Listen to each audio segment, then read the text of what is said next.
What's going on, guys? Welcome. Today is October 30th, almost at the end of the month, and I'm going to break down some of these trades, why I was bearish on NASDAQ today, also where the entries were. I just have this little green and red to show you kind of the big move.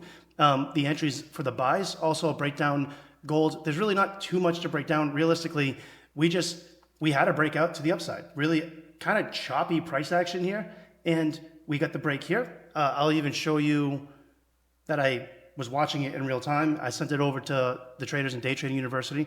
When it happened, you can see the time 9:57 a.m. Eastern, the breakout right here. And the only warning was, we had a new hourly closing. So I don't like to enter before the new hourly, but really easy breakout, pushed right up to the next area. I sort of have a 50-50 bias on gold right now.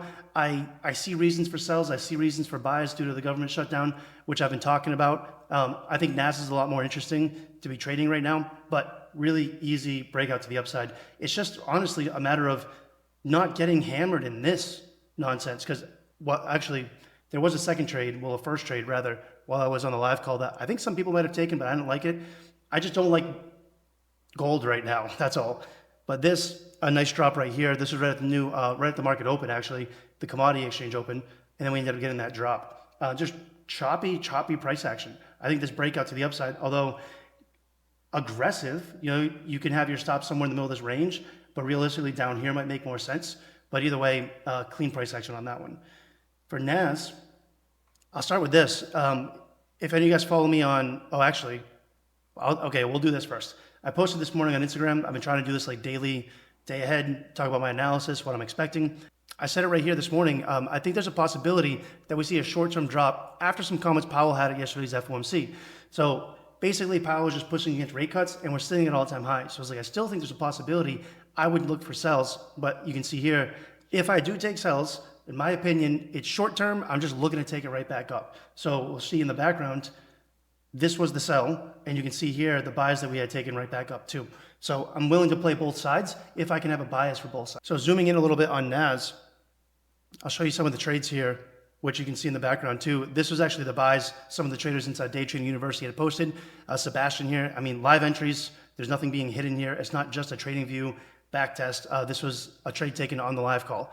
So to break this down, I'll start with the sells because I think there were two good entries on sells. I took a few more. The first one was up here at the very top, and the only reason I would say this was an entry, number one, I saw the volume here. Number two, this was the break of support. I guess you called it, this was actually another one here. Because we're actually breaking that higher time frame support here. The reason I didn't want to take this was because I like to wait until the stock exchange opens before I take anything. Looking back, beautiful trade. There were some traders that took it on the live call when I was saying like this looks like a good entry and I'm bearish on NAS short term. I just don't, one of my rules is not entering without reasons before the stock exchange open. Now, I guess you can say my reason was that I was bearish on NAS, I can see the volume, but my bias and my reason for the entry aren't necessarily the same thing. My bias is the direction that I'm looking for the markets to go into, and my reason for the entry is like, oh, it's the stock exchange open, we get a break of this, or a headline came out, or combine that with my bias, right? So I'm not just going to take sells or just take buys every time I see a bullish or bearish candle. I want there to be a reason for volume. Now, obviously, looking back, this would have been a great entry, so hopefully some other people caught it too. But the second entry was right here, after the stock exchange opened, just keeping the bias and waiting to see what happened. This break of support right here, we even had another break of support right here too. It was pretty slow, granted for how big this candle was, and then it just came right down to support here. Now, the entry for buys, this I still wouldn't have held long term, but the buys I entered here, right below this. But the reason it's below it is because I entered it on this candle as it was breaking, and then this candle closed down here. I was sort of hoping the volume would just take it up. So now I didn't really like this closure. It came down a little bit, came down, played around, and then when it started to come back up, I went break even, and the volume got me. So I ended up getting break even on this. I think I made like $11 or $29 on this trade, and I just didn't want to chase it because when it ended up closing, it closed way up here.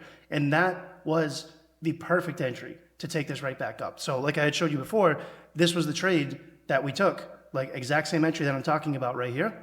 And you can see it again, another trader right here in Day Trading University who's always on the live calls, taking the same trade. So this one got me a break even, but I'll show you my results for today. Where is it? Right here. Kind of a crazy day. I ended the day with a little over 11,000 in profit. I made 17,000 in profit. But if you take a look here, this crazy drop, what happened was my main account didn't take this loss, but I'm trading 20 accounts combined.